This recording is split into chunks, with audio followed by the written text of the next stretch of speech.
Bandwidth for VT Talk is provided by vaporworld.co.uk. Well, hello.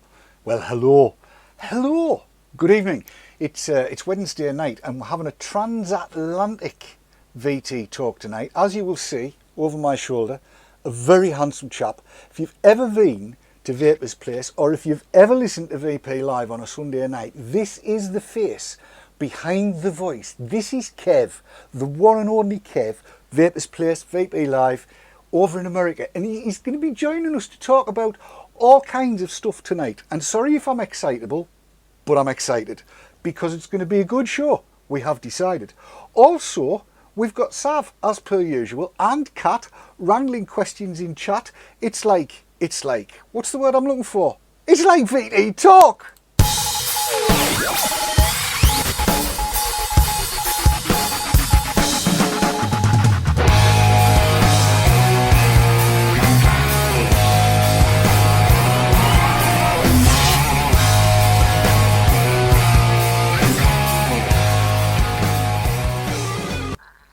Now, before we go any further, I need to say a big thank you to those people who were early into our chat tonight for helping us out with sorting out the sound and vision and echoes and lack of echoes and whether it's working and stuff like that. I'm also going to say it could all go to hell in a handcart because my interwebs have gone crazy tonight. Even after the best attentions of a boost engineer, which was all good, and I'll tell you all about it sometime, but tonight is probably not the night. Kev, me old mucker, me old mate, me old American friend, how are you doing, bunny lad? How's life with you? How's life treating you? What have you been doing lately? Have you got snow over there? Are you fed up with Kate Middleton? How are you? Yeah. Yes, I'm fed up with Kate Middleton. I am fine. Thank you for that very kind introduction. Let me see if I get all your questions. As for snow, actually, there's not only no snow, it's like almost 60 degrees outside, which is very odd. It should not be that warm in December, but I'm not complaining. And life has been actually pretty good. Things have been going very, very well. I'm excited for the new year to come and to see what it brings for vaping. I mean, I think we've had a pretty good year this year when it comes to vaping and products and getting some progress with governments, and we'll see what 2013 brings. Indeed, yes. And Sav, who is sat there in the freezing cold of the northeast of England, how's tricks with you? How much snow have you got? Is it good for you? Is it bad for you? How are you doing? How's tricks? And why am I not sober? I'll answer your last question first. I have no idea. The snow, I hate snow. I hate it. I didn't even leave the house today because of the snow. Hopefully it'll melt by tomorrow. Apart from that, I'm all good. That's brilliant. I'm juggling sound here because Skype has got a nice little delay on all of this and it's all good. Now, you were just saying there, Kev, that you were looking forward to a good new year for e-cigs. Are you aware, because I wasn't, that the European Union, and I know it doesn't affect the states immediately, but it might do a little further down the road, apparently, well, I'll put this up on screen so you can see it while I read, and I just found out a bit about this today, and it says here that on the 30th of November, the draft EU Tobacco Products Directive was circulated for inter-service consultation. In other words, sent round all the other Directors General in the European Commission. Its contents are not yet public, but it is widely thought to maintain the ban on snus and to impose strict restrictions or even bans on reduced risk non-combustible tobacco products, e-cigarettes and novel electronic nicotine devices. Now, this is from Clive Bates, his blog, and he cannot sufficiently stress how wrong and harmful that would be given the role these products play as alternatives to smoking. He remains ever hopeful that good science, ethics and law and common sense will eventually prevail. And he's written a letter to the new commissioner, Dr. Tonio Borg, resistance is obviously futile, to suggest he makes 5 changes to the Commission's approach, and we'll come back to the letter in a wee while. But just out of interest, because I know you're right up on this, Kev, what kind of influence does what happens in the EU and in the UK and at the World Health Organization level, what kind of influence does that have on the United States, the FDA and such as that? I mean, I think pretty much all around the world, other countries look at what other countries are doing. I'm sure the FDA will look at this. I don't think we have a worry of what they're doing over there with talking about outright bans. I mean, we really don't have that worry. We're labeled as a nicotine product now, and they're just trying to discuss what the regulations are going to be. You know, I don't see e-cigarettes going away. Lorillard didn't spend, $145 million to buy blue cigs if they thought it was going away. I guess in Europe, they must make a lot of money off cigarettes because they sure as hell seem to want to take everything away but cigarettes. I mean, I don't know. I don't think it's going to have much influence here at all. I think we're on a path now where it's just putting together regulation. And unfortunately, I think regulation for us is going to be no more bottled e-liquid, nothing over 24 milligram. It's all going to be pre-filled cardos. I don't think they really do much about advanced personal vaporizers. I don't think they can do anything to take that away. But, we're definitely going to have some restriction, but I don't think it'll do much here because of where we're at already in the process. But if we're over there, that is just incredible. They want to take away any sort of harm reduction. It's almost like they're saying you're going to smoke and that's it. You can't use your snoosh. You can't use your electronic cigarettes. It boggles my mind. And I mean, I don't know, it make it to the point where I think everybody over there almost has to protest. I mean, march the streets, do something. It seems like it seemed like at the beginning of the year, things were a lot better over there. And now it's just getting much worse. There was like a turn all of a sudden. Yeah, I'm not entirely certain why, although the conspiracy theorist in me does keep on bending towards the pharmaceutical companies, because it seems the more threat that is made to their income, the more there seems to be a ramp up of this kind of thing. The EU directive, the WHO consultations, and I see even Health Canada, of all places, has started issuing further bits and bobs of guidelines which echo what the World Health Organization's been saying. This letter that Clive Bates has written, though, to the new incoming commissioner is quite interesting, and I think as well the contents would potentially bear fruit in the States. I'm not sure. Let's just looking through it. I'm not going to look too much at the snus aspect of things, because that's not e-cigs, although it plays into it. But if we look into what's written here, it's actually quite interesting. But before I go there, are there any comments in chat, Sav? Yeah, I've got a couple of comments that have come through. The Morgan 1972 says, I read that today and it's awful. Moonlit has said, strict restrictions or even bans and reduced risk non-consumable tobacco products. It does not compute. The Morgan also says, smoke or use pharma products. And Brian Fletcher said, they'll have to pry my e-cig out of my dying fingers. I'm with you on that one, Brian. And I've got to say to the Morrigan, yes, thank you. That I picked it up from there in the faint moments this morning while my interwebs were working correctly. But let's go to this, because it's kind of, yeah. What Clive is saying is that the scientific, ethical and legal arguments for new nicotine devices such as e-cigarettes are very similar to those for snus. These products are already proving very popular and have great potential to reduce the cancer, lung and heart disease caused by smoking. They give those who are unable or unwilling to quit smoking an alternative source of nicotine with negligible risk, and many users testify eloquently to the positive effect these products have had for them.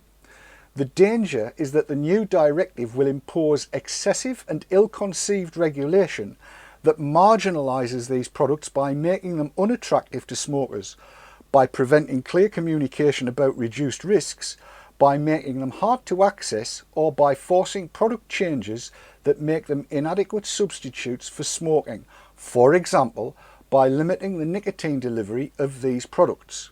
There is a place for regulation, but it should be to create an enabling framework for these new, much less risky alternatives to smoking to enter the market in a way that gives consumers confidence in switching from smoking. Now, Kev, that has to resonate with what's going on in the States at the minute in terms of the negotiations that we understand are happening with the FDA in terms of how their treatment of these things are concerned. But I'm looking at this, and what it's saying is, don't limit the nicotine content of any e-cig, whether it's a Lucky Likey, what you've termed an APV, what we would call a big battery mod or a Panda or whatever it happens to be, and so on and so forth. I mean, have you any comments on just that paragraph and how it might apply to the States as well as it would apply to the EU? I think it's a little bit different here in the States. I mean, I know from talking to Jason that who's the owner of Blue Cigs, that Blue Cigs and Lorillard have been in talks with the FDA. I know that Jason has, I think he said 34 lobbyists already, pretty much in his back pockets.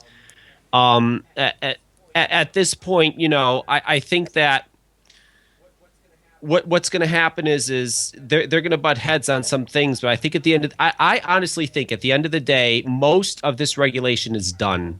I really don't think they're going to be looking at anything else. I think it's done, and I think soon they're going to come out with these regulations. I really do. I think it's pretty much set in stone, and Jason can't really tell me that really what's going on, but he kind of hints around to that. And the last time I talked to him, he said things are coming soon.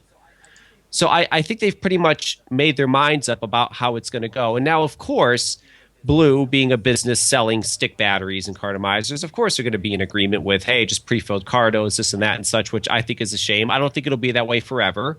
I think hopefully this will put some sense into the vendors, and the vendors will start putting their money together and fighting, because they're going to have to. I don't know if that's happening over there yet. Over here, I think they're getting way too comfortable. This is the Wild West. They're just selling whatever they want, and hopefully they don't wait till it's too late and all these regulations come down. But I really do think it's like that over here. I think they pretty much have it done. I just think it's going to be time within a short period of time that we will find out. And so I don't really know if it's going to have much influence on them. I wish that.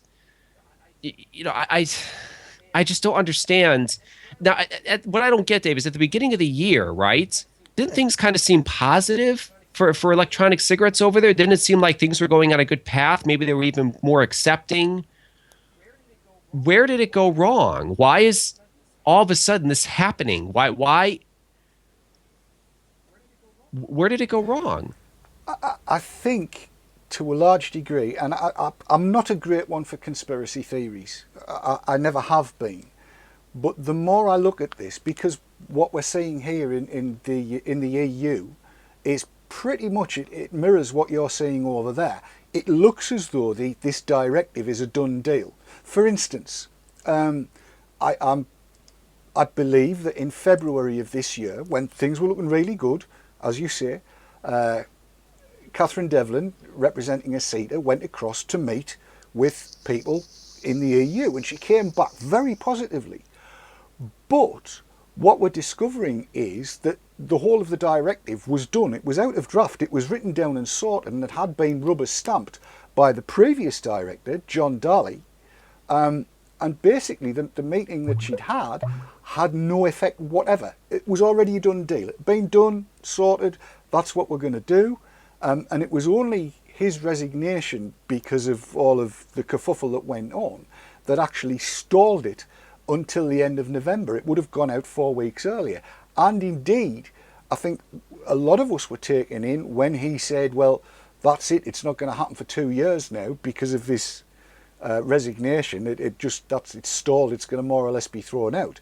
And I was stunned when I saw that it had come out again on the 30th of November, and that it looks as though it's being steamrolled ahead.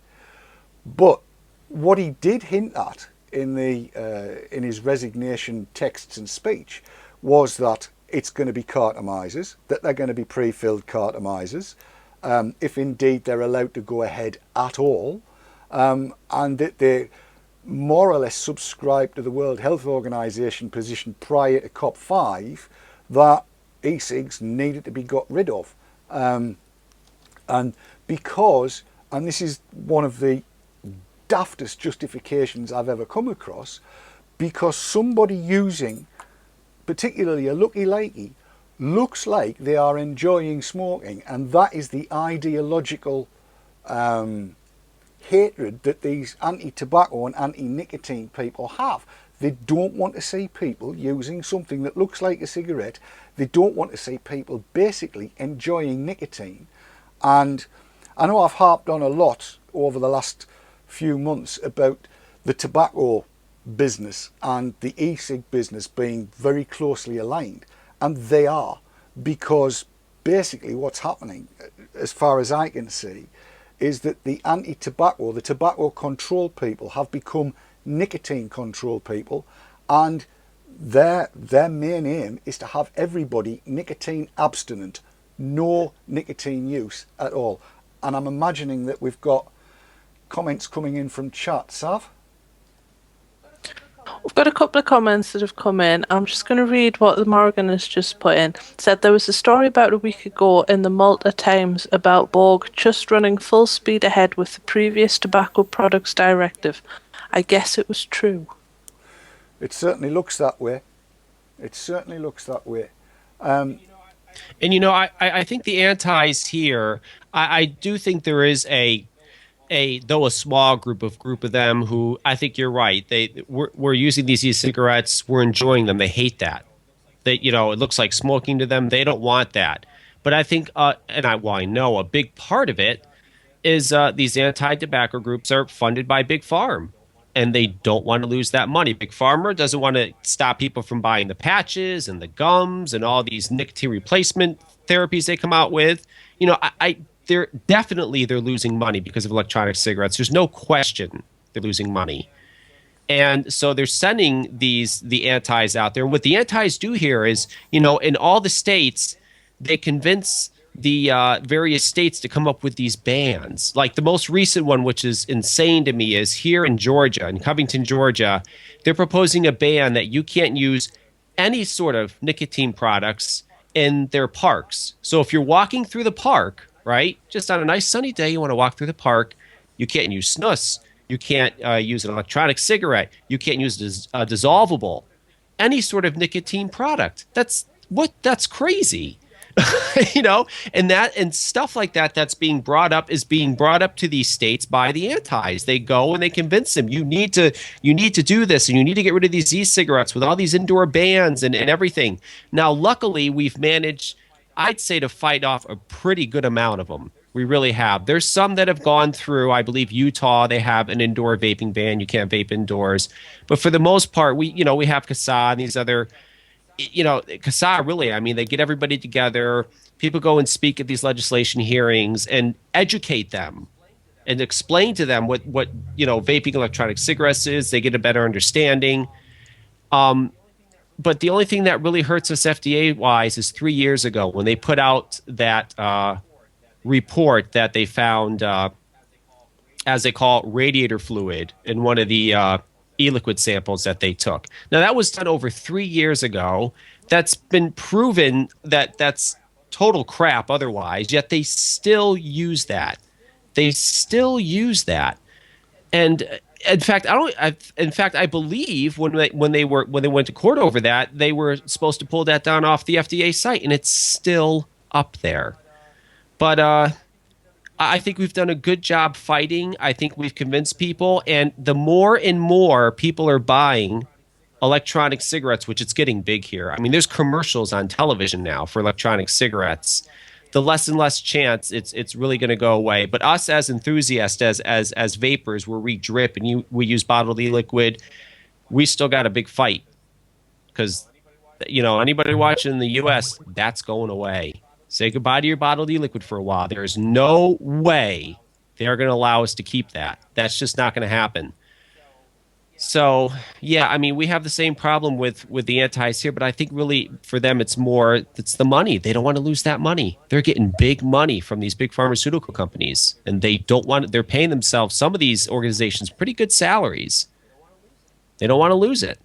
It's a shame. Indeed. I've got to say, I was reading a piece yesterday that was saying that the market for e-cigs worldwide is now more or less equal to the market for non-prescribed NRT. In other words, over the shelf, bought over the shelf. And that's the inhalators, the gums, the lozenges, and more or less everything but patches, I think. So obviously pharma is very worried. They have to be, because ASH UK, which is a very different entity from ASH in the States, by the way. ASH in the UK has estimated the UK vaping population at 650,000, due to rise to over 1 million by the turn of the year, and we're not very far away from that. And if that level of growth continues, then we're looking at the spend on e-cigs way overtaking that of NRT, and NRT in the shops, that's going to drop down as well. And it's a cash cow for big pharma. I've used a graphic a couple of times over the past few weeks, which I will take the chance to stick up now.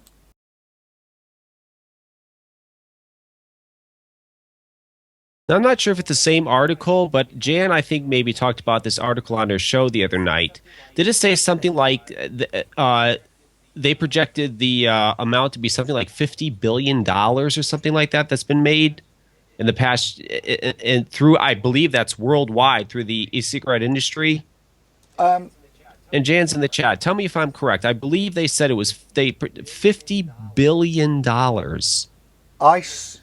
And then she was asking people if they believe $200 billion worldwide off e-cigarettes. Oh my God. And you know what? I believe it.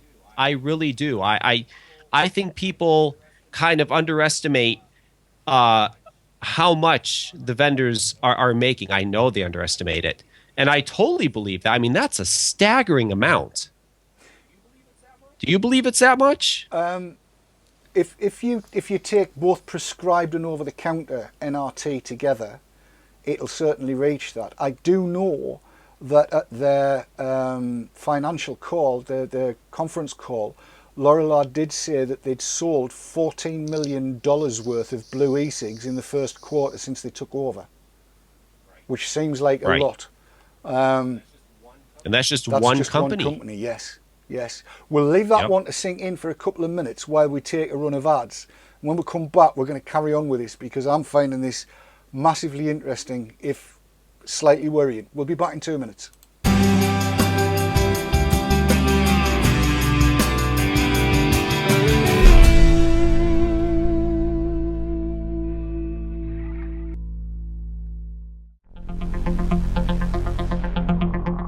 Vaporworld.co.uk sponsors conversation on VT Talk.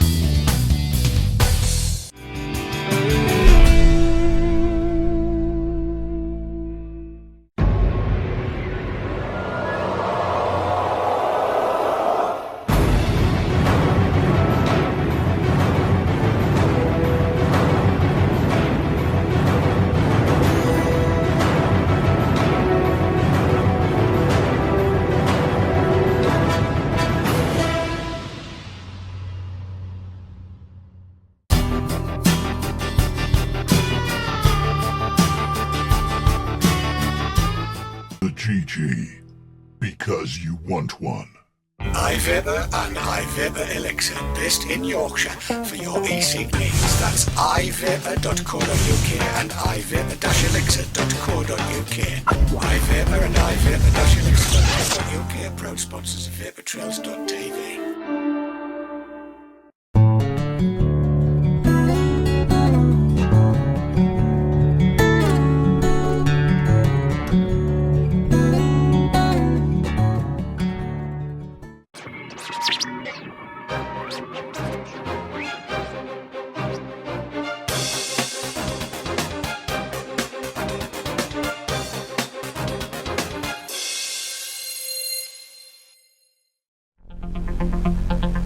And now back to conversation on VT Talk, sponsored by vaporworld.co.uk. And we're back in the room. I'm here with Kev from the Vapors Place, VP Live. Known to all of you that are watching in the States, and should be known to those of you that are watching and listening in the UK. Tune in. Great shows, great shows. Sav, comments from the floor on what we've been discussing so far? Yeah, we've got a couple. Thomas Bearer said, okay, just ban the lookalikes because they aren't worth it. The Morrigan 1972 said, odd how no one has seemed to learn from their insane tobacco taxing scheme. If they do this, there's going to be a flourishing black market. To which Wobbly Bob said, it's time to start steeping full leaf and making myself rich. Prohibition worked for the mafia. And John Bonwan has got a question. He says, do I have to stock up again on stuff and put it in my freezer? I'm thinking the stocking up idea is probably not a bad one. I'll certainly be keeping an eye on what's happening with the EU directive, and keeping my fingers crossed that everybody that stocks big bottles of juice, I've got plenty of them in, but I have a feeling that in the early part of next year there might be a run on e-juice. Let the vendors know what your favourite flavours are. I hope it doesn't come to that, but you never know. I hope it doesn't either. But something interesting was Kurt. His name here is Kurt the Chemist. He's one of the members of AMSA. He was saying that, if you froze e-liquid, it could last you for years. So I may myself, if things get to that point, be buying a standalone freezer to keep my 10,000 milliliters of e-liquid till, and again, I don't think it would be forever. I do think that they would eventually come off that. But right now I don't see it. Even though nothing has happened, their argument would be, oh, well, what if you have a small child in the room? And they exaggerate too. I mean, I had a friend that goes to one of the vape meets here, and he was in his car and he had a 30 ml bottle of 24 milligram, and he was dripping while he was driving. Full bottle, mind you. When he went to push the bottle, the top came off and the liquid spilt all over his pants. So he started freaking out because he was in the car. He went home, took his pants off, washed up. Now, don't get me wrong, he got very sick, but it didn't kill him. And I've read things recently in the past where some of these people are saying, oh, if you get a few drops of that e-liquid on your skin, it could kill you. I mean, they exaggerate that. I mean, it's silly. And that's the stuff that at least the FDA, I think, would feed into. And that will be part of their reason for wanting to ban e-liquid. We got to protect the children. Even though nothing has happened to a child that I know of in all these years we've been doing this, they now have to protect the children from the bottled e-liquid. So I guess we'll see. Well, let me just come in on that one and say, no, I don't know of any mishap that has occurred with e-liquid and small children. However, I can cite cases of infants, babes in arms, who have been taken into hospital being extremely ill when they have been laid down by accident on discarded nicotine patches that have ended up being stuck to them when their nappies have gone on. I mean, it's probably not brilliant parenting. And also of teenagers who have had patches stuck all over their bodies for a day and have ended up in hospital severely ill, but I don't think any of them have died. So yeah, I kind of feed into that one. It's all everything does get exaggerated in the same way as this third-hand smoke malarkey gets exaggerated. And I saw reference to that on one of the Health Canada documents as well. And don't forget they have fourth-hand smoke now too. Yes, I saw that. And I'm sorry, the antis do seem to be grasping at straws. The problem is they do seem to be making headway. I've been coming up with a lot of people, not coming up with, but I've been discussing a lot of things with people that seem to be buying into the rhetoric that the antis come out with and are believing what they're being told. This whole notion of 18 milligram e-juice being dangerous, it's really, honestly and truthfully, if you were a smoker, and let's face it, 99% of e-cig users were former smokers, you have a tolerance to nicotine that somebody that's never smoked doesn't have. And seriously, if you've spilled a whole bottle of 24 milligram juice on your trousers and made one big kind of ad hoc patch, you've got plenty of time to get yourself sorted out. I don't see it as being the massive problem that it's being reported by the antis. Sav, am I seeing your eyes running through more comments there? You look very engrossed. Following a lot of what's going on in chat, the majority they're still talking about the juices. And we did have one comment that came from Maddie that said they can't ban flavourings, otherwise the bacon section in Tesco's or other supermarkets wouldn't be able to stock vanilla, rum, orange, etc. and VG. Yeah, I just don't want to see the day where you've kind of got to use zero nic juice or that's it. And unfortunately, well, let's dive back to Clive Bates's letter, if I may, because again, I think it stands well for a worldwide thing. And here's what he thinks should happen. He says there are 5 changes that are necessary. 1, the new directive should remove the ban on snus. On scientific, ethical and legal grounds, it wasn't justified in 2001, and all the evidence that has accumulated since suggests that it's even less justifiable now. No one has provided an adequate justification for the ban, and no one will. In effect, the ban protects the single market for the most harmful products of all, meaning cigarettes. And that actually goes just as well for e-cigs.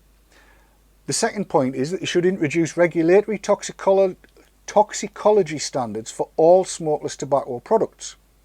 Now this is a bit I'm not too sure about, but it says the World Health Organization's expert committee, TOBREG, advises this approach and many health organizations would support it.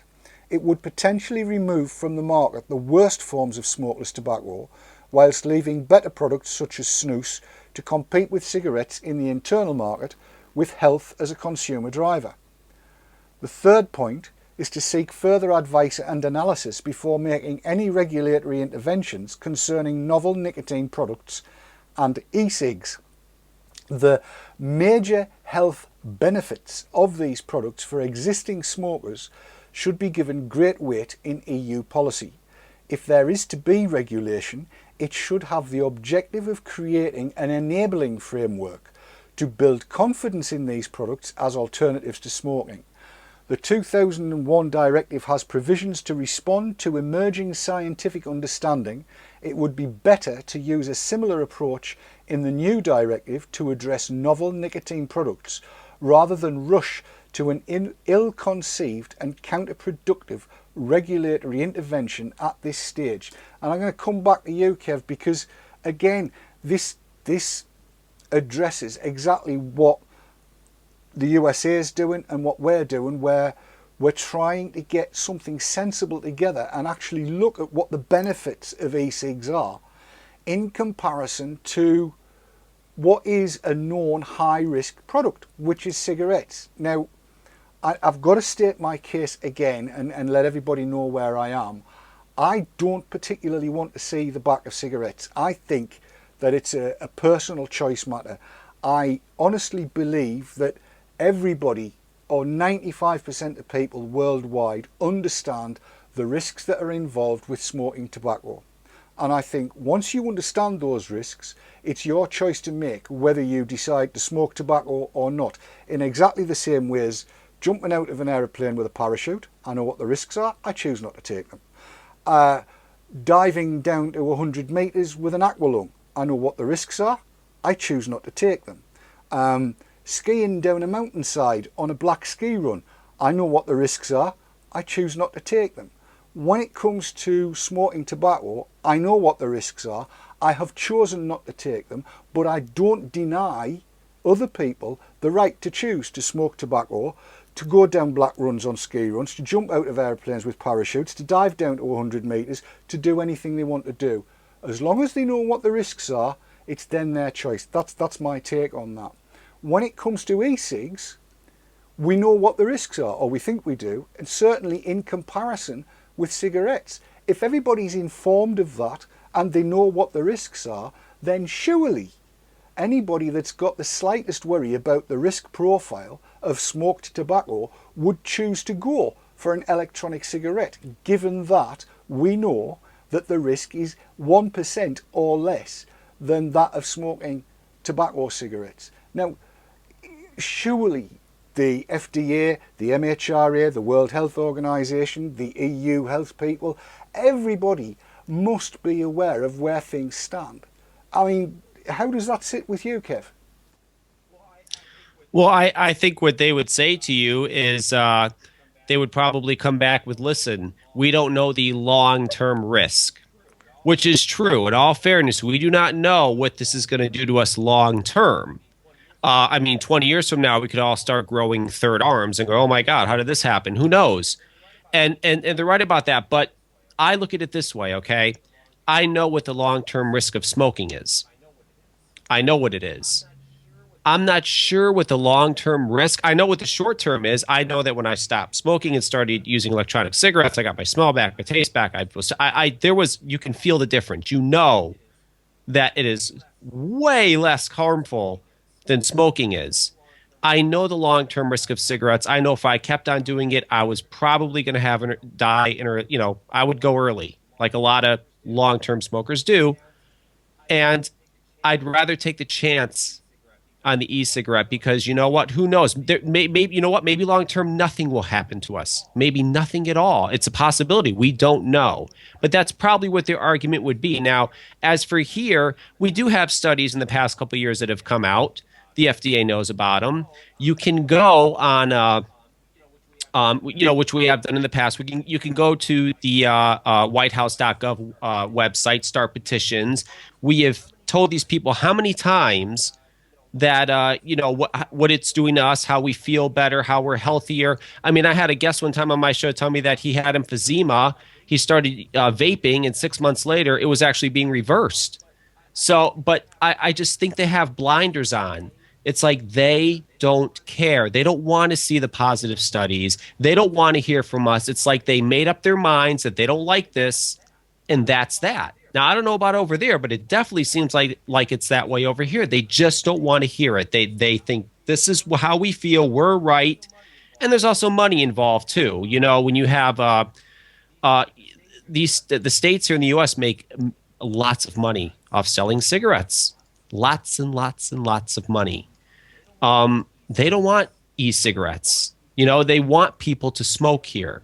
They don't want to lose that money. So... You know, I don't know. It's a shame, but I don't think what as loud as we can get and as many studies are done, I don't think the government here is really going to care either way. I just don't. And I agree with you when you were first saying, if someone wants to smoke, I feel the same way as you. If I want to go smoke 2 packs of cigarettes a day, that's my business. I don't feel the government should be telling me I can't do this. You shouldn't smoke. You know, over here it's getting so bad in the state of New York. They're trying to tell people, well, I think it went through, that you can't drink a soda over 16 ounces if you go to a movie. That's ridiculous. If I want to drink a 36 ounce or 64 ounce soda, I should be able to. I mean, it's getting out of hand. I think that it's my body, and I should be able to choose what I want to do or what I want to put into my body. So I agree with you when you said that, but I don't know. What do you think, Dave? What is your stance on all this? I do not, and I cannot understand how supposedly well-educated people with degrees and doctorates, can possibly look at what the constituent parts of e-liquid are. It doesn't matter how they're vaporized, but you look at the constituent parts and you look at the studies that have been done on the various constituent parts of e-liquids as we know them today. And propylene glycol is and has been and probably will continue to be used in hospitals as an airborne bactericide. It can irritate the mucous membranes. It can irritate, and some people, a very small amount of people, do have an allergy to it. That's cool because we've got glycerin. Glycerin is in daily use in all kinds of different products that people inhale, rub into their skins, swallow, brush their teeth with, put in their eyes. It's one of the better humectants, and it's largely benign. The MSDS sheets for them don't show anything particularly bad about it. So there's an alternative. Nicotine is recognised by almost all health experts, the proper ones, as being harmless in the doses that we employ for it. And if that's the case, it's fine. Jerry Stimson, who I've got a great deal of time for, world-renowned expert on harm reduction, has said when we smoked cigarettes, we didn't smoke cigarettes for the tar and the 4,000 other substances that are in there. We smoked them to get the nicotine. And nicotine is not in and of itself a problem. The MHRA in the UK recognises it as being largely harmless, and it's the same at EU level. They recognise nicotine as being largely harmless. The FDA, indeed, I believe, recognises nicotine as being largely harmless.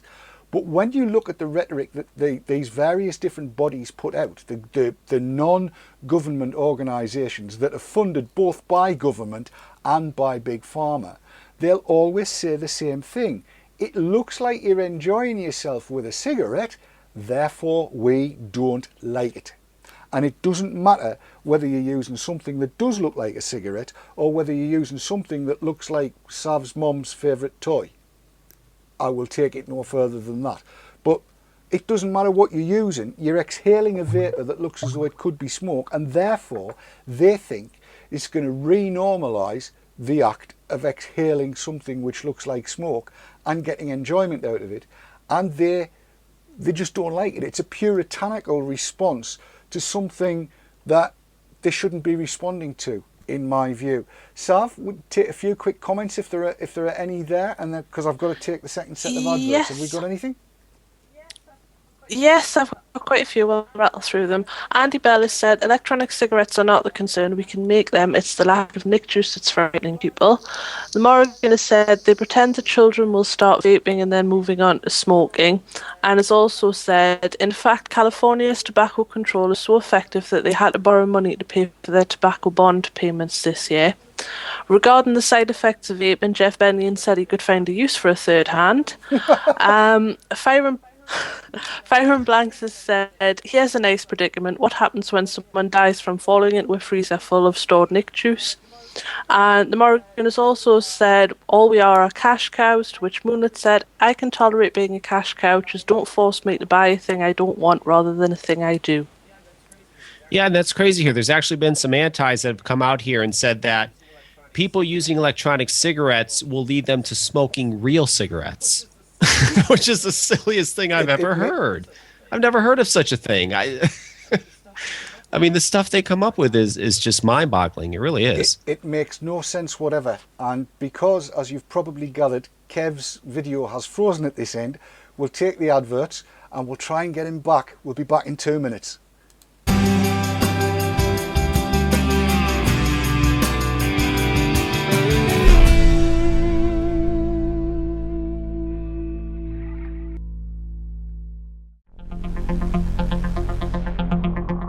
Vaporworld.co.uk sponsors conversation on VT Talk.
And now back to conversation on VT Talk, sponsored by vaporworld.co.uk. Going as we are. Yes, as you can see by the big VP on the screen, we're going to have Kevin voice only for whatever reason. Transatlantic stuff ain't happening. It's Skype. It's one of those things. Did we have more comments before we dropped into the adverts, Sav? We just had one question which I wanted reiterated from Coffee Nut 55. Is there a problem freezing e-liquid? As I've heard people say not to freeze e-liquid, but is freezing Nick okay? Okay, I'll take that one if that's all right, Kev. Yeah, go for it. You probably know more than I do. They're not entirely wrong when the likes of the FDA say that e-liquid is by its very nature an antifreeze. Whether it's propylene glycol or glycerin, you will find it very, very difficult to freeze it to a solid state. What you will be able to do, however, is increase its longevity by storing it at sub-freezing temperatures. And you can probably take it down, well, you can take it down as far as you like. What it will do is to slow down any oxidation that might take place. And it would extend the usable shelf life from what we normally reckon is around about 2 years, possibly up as far as 10 or 15 years if it's kept at sub-zero temperatures.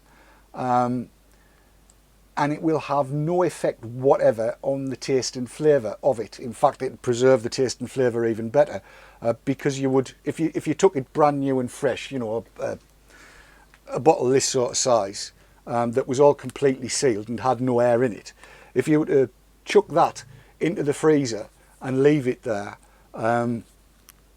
it wouldn't expand very much, so it shouldn't break the bottle, and B, it would not allow for what everybody refers to as steepage. So when you open the bottle, it would be kind of fresh as the day it was made, if you like. If you would normally leave the top off a bottle and let it stand for a month in order to, in inverted commas, steep, you would find that it would probably take 3 or 4 years to achieve the same kind of steepage at 0 degrees, and at sub-zero it would last much longer, perhaps, as I say, as long as 15 years. That's the information as best I understand it. I would imagine that there'll be 1 or 2 very well versed and very well read people in chat typing something in along the same sort of lines, are there, Sav? Yes, we had a lot of advice coming forward from chat regarding that, and yeah, it was all very much on the same lines.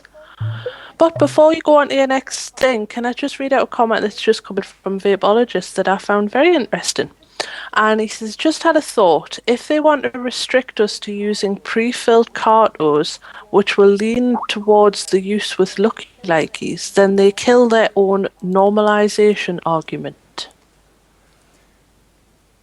And yes, indeed they do, because if you're going to be limited to a carto style thing, you are going really to be limited to something that looks a lot more like a cigarette than that does. He's a clever lad, that vaporologist. I hadn't thought of that.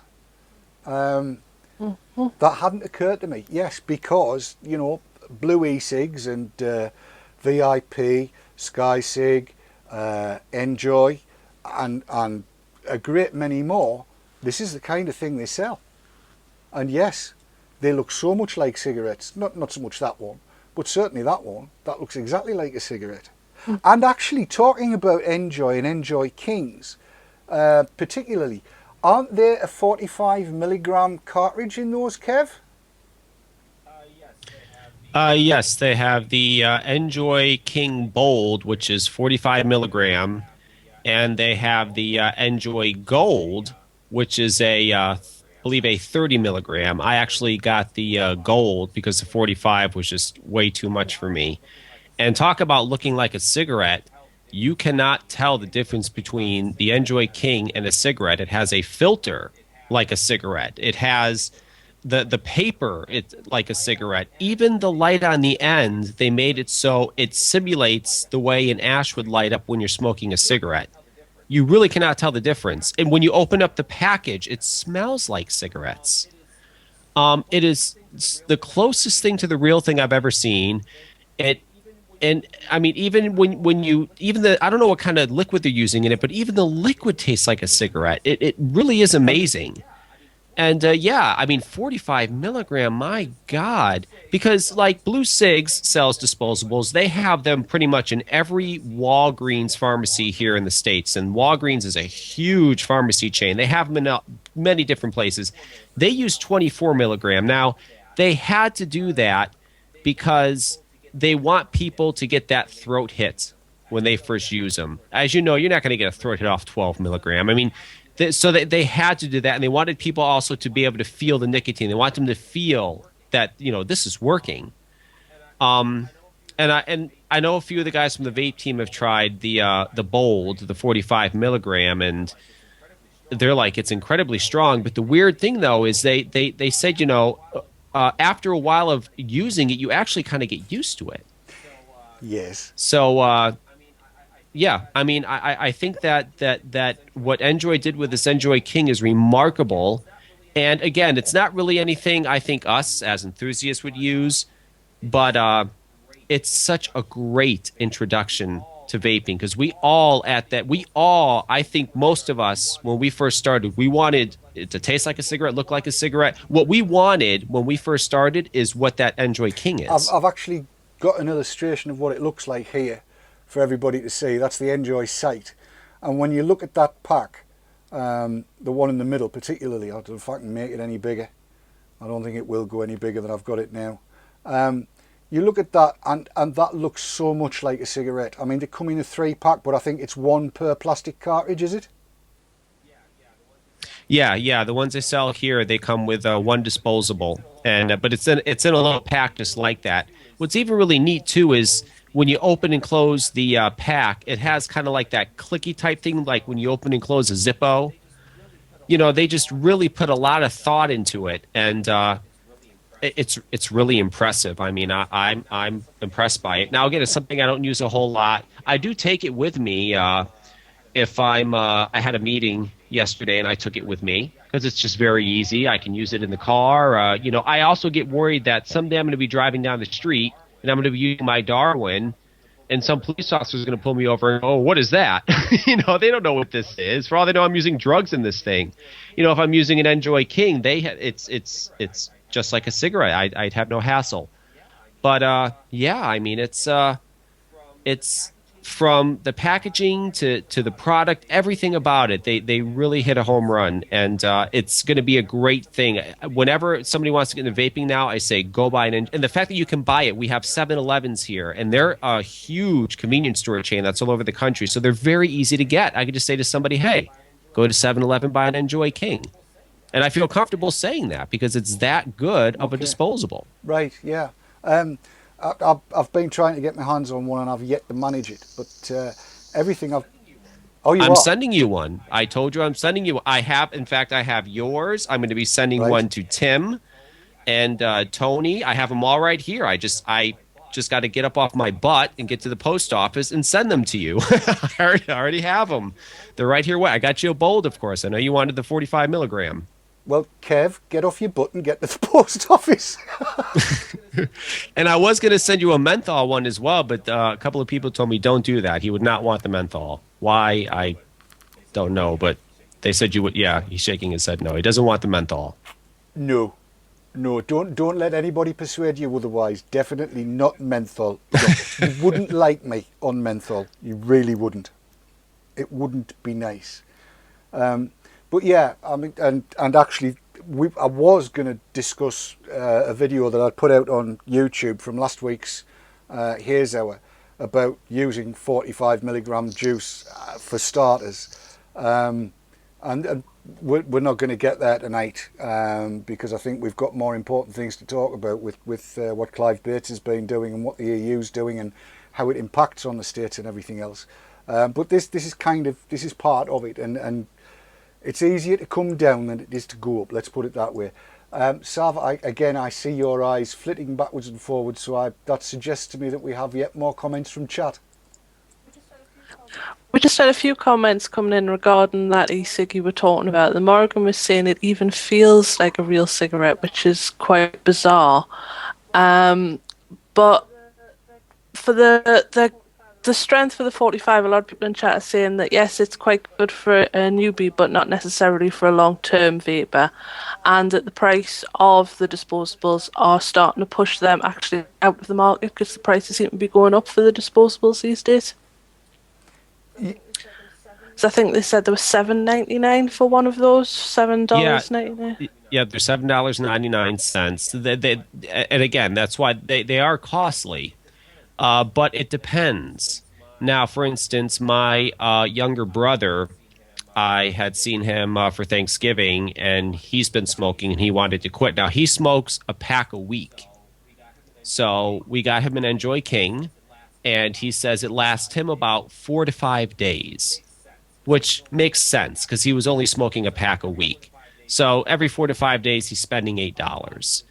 Obviously, it's a little bit, and a pack of cigarettes is about $8. So he's maybe spending a little bit more money a month, but he's not smoking anymore. He's fine with that. But someone who's smoking a pack and a half a day, I mean, they could go through probably 2 or 3 of those a day. So yeah, it's definitely not cost effective at all. That's why I really feel it's an introduction to get you to, get into vaping, and then from there you move on and find products that obviously last longer, a lot more inexpensive, get into pretty much things that we're using now.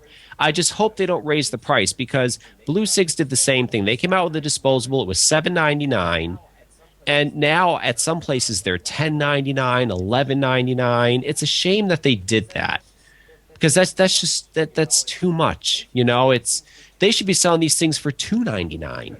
They really should. I mean, if you look at it, if these things were $3 a piece, some people may say, hey, I'm totally satisfied with that. So I go through 2 a day, but I'm only spending, $6, where a pack of cigarettes here is $8. So they're saving money and they're using a healthier alternative.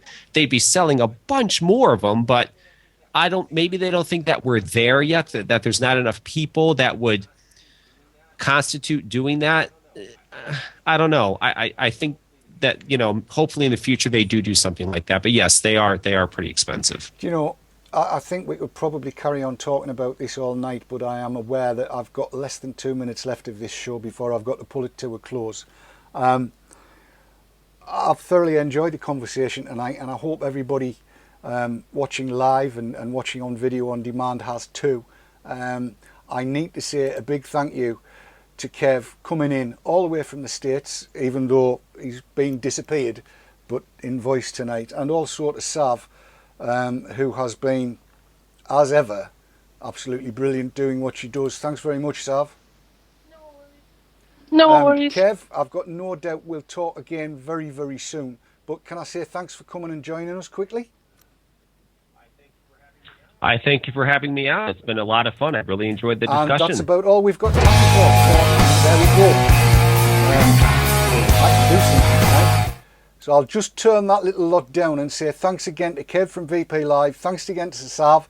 Thanks for everybody tuning in and watching the shows. We'll see you all again the next time we're live on air. Until then, from all of us here, good night.